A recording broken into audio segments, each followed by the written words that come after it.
Dili gid pirmi moabot ang gugma uban sa kusog nga tingog o dakong pasalig. Usahay, sama ra kini sa hangin nga mosulod sa imong bintana. Hilom, walay pasidaan. Pero sakto ra gyud sa imong gikinahanglan. Human sa tanang kasika sa kinabuhi sa showbiz, mipili si Kristal o kahilom. Wala na siya gusto sa camera. Walay makeup, walay kinahanglang katawa bisan og kapoy. Wala siya kay balo unsa gyud iyang gipangita. Ang klaro lang niya, dili na siya gusto sa usa ka kinabuhi nga tan-aw nimo perpekto pero sa sulod walay unod. Usa ka hilom, dihay gugma nga miduol kaniya. Kiniya ay katulong nga bahin sa kinabuhi ni Crystal Marie. Ang sugilanon sa dihang iyang nakaila sa James ug ang gugmang tinud-anay nga moabot lamang kung andam na ang kasing-kasing modawat ni. Paghuman sa pila ka buwan nga pagpahulay o pagpaminaw sa akong kaugalingon, nagsugod ko og balik-balik og duol sa mga tawo na importante sa akong kinabuhi. Mga higala, pamilya, ug mga amigo sa pagkabata. Kami kay paminaw ng ordinaryo. Nakatabang ko balik sa akong mama sa kusina. Kauban ang akong mga pag-umangkon sa plaza. Kada buntag maglakaw-lakaw ko uban sa among iro. Walay makeup, walay pressure.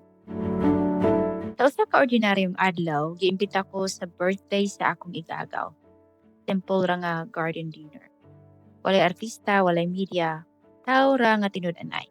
Ug didto na ako siya nakita. Si James. Dili siya hambog. Wala siya naningkamot nga mupahilmulo sa iyahang presensya. Nag-istorya ra siya sa akong kuya bahin sa traffic sa Cavite ug sa Kinan. Ug sa dihang natugad na ako siya, na-curious ko. Mas tigulang siya nako og 5 ka tuig. Usa siya ka professional race car driver, seryoso sa iyang passion, pero hilom og kalma.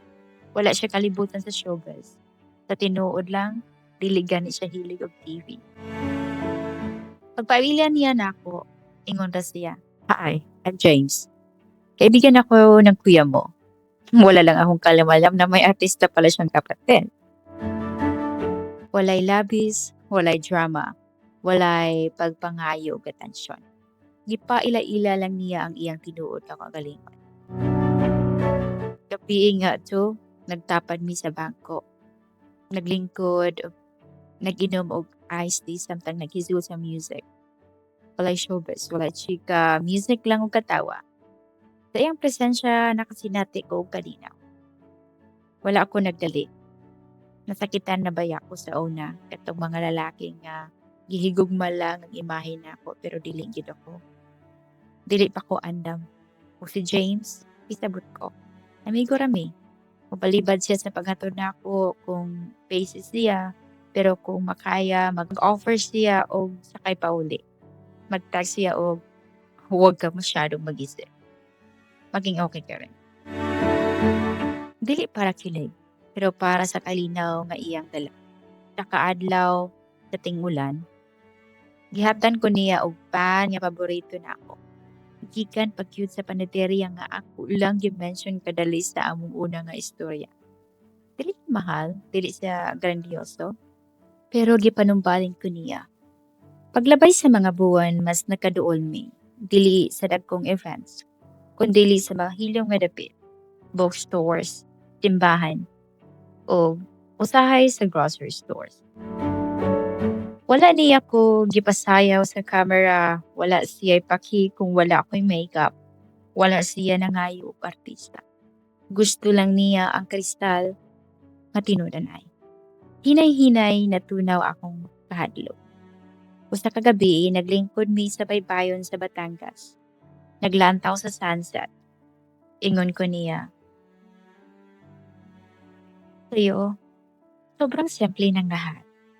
Ug mingon ra siya, "Ganyan talaga ang tunay na pag-ibig.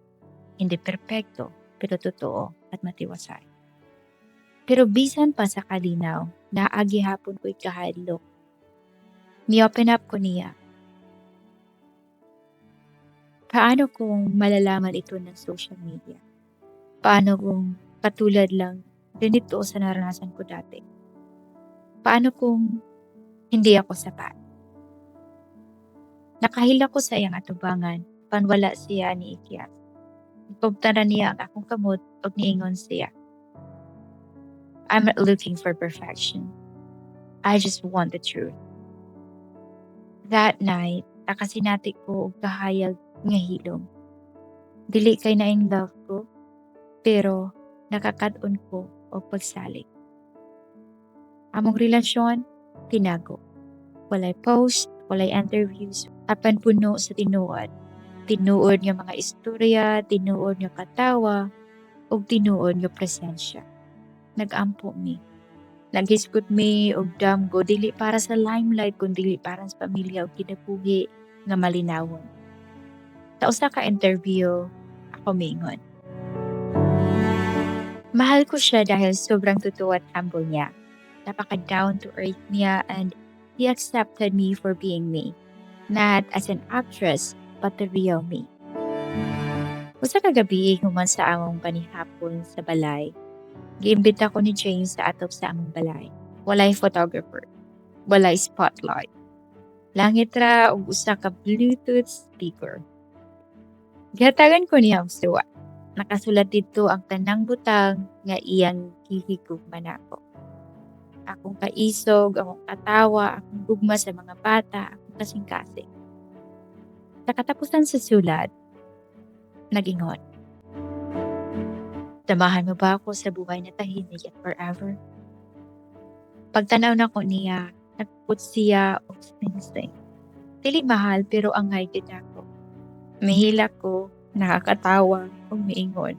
Oo. Ug diha nagsugod ang akong forever.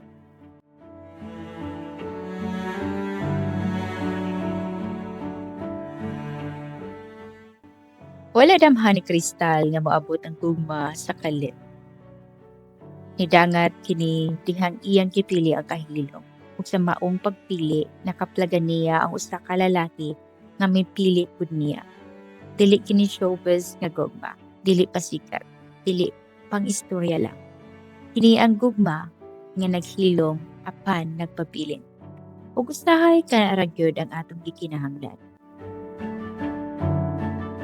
Diri na lang kutob. Ug sa sunod nga bahin subaybayan nato ang kasing-kasing sa inahan. Sa dihang si Kristal na himong inahan, ug giusab sa usa ka bata ang tanang kahulugan sa iyang kinabuhi, gugma o kaugalingon.